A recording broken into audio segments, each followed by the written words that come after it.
माननीय अध्यक्ष महोदय,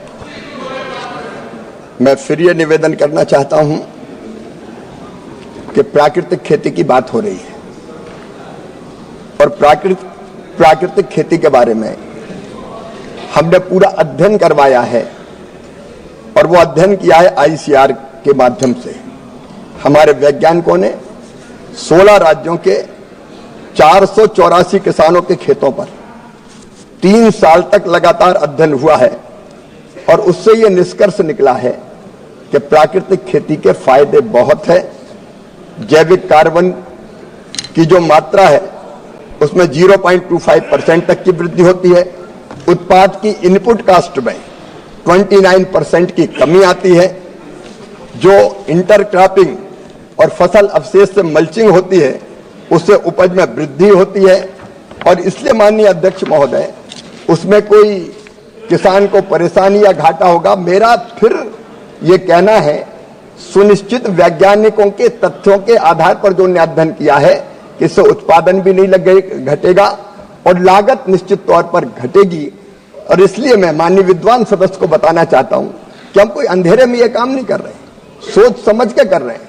और फिर मैं दोहराना चाहता हूं कि प्राकृतिक खेती हम पूरे भारत में एक साथ सब किसानों से कहेंगे सारी जमीन पे कर दो, ये बिल्कुल नहीं है।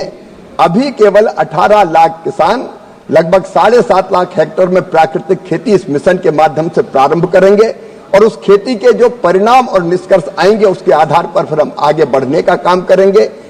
प्राकृतिक खेती के उत्पाद की प्रॉपर ब्रांडिंग होगी, हम उसको ढंग से रखने का प्रयास करेंगे, इसके कारण भी ठीक दाम किसानों को मिलेंगे। मैं फिर ये कहना चाहता हूं कि प्रयोग के तौर पर हम ये प्रारंभ कर रहे हैं लेकिन इसके परिणाम बहुत अच्छे हैं। ये वैज्ञानिकों ने जो प्रयोग किए हैं उसके निष्कर्ष हैं। Question number 25 Shri Dileshwar Kamat.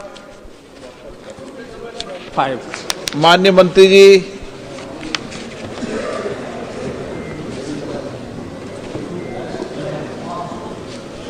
माननीय अध्यक्ष महोदय, एक विवरण सभा पटल पर रख दिया गया है।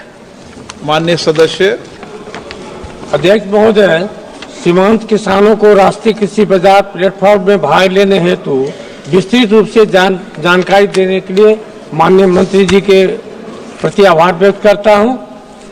माननीय मंत्री जी ने बताया कि छोटे और सीमांत किसानों का नामांकन बढ़ाने और राष्ट्रीय कृषि बाजार प्लेटफॉर्म के माध्यम से कृषि वस्तुओं के व्यापार में उनकी भागीदारी बढ़ाने के लिए पोर्टल और मोबाइल ऐप के माध्यम से पंजीकरण की सुविधा, प्रशिक्षण कार्यक्रम और पंजीकरण एवं व्यापार प्रक्रिया में किसानों की सहायता के लिए टोल फ्री नंबर की सुविधा को शामिल किया गया है। महोदय, देश के विभिन्न राज्यों के किसानों एवं व्यापारियों के द्वारा कृषि वस्तुओं की खरीदारी हेतु भारी वाहनों का प्रयोग किया जाता है, लेकिन किसानों के भंडारण के स्थान तक भारी वाहनों को ले जाने में काफी असुविधा होती है, जिसकी वजह से उक्त वाहनों को मेन रोड एवं हाईवे पर खड़ा रहना पड़ता है, जिससे भारी जाम लगने की वजह से आमजन को यातायात में काफी दिक्कतें होती है एवं दुर्घटनाओं की संभावनाएं बनी रहती है।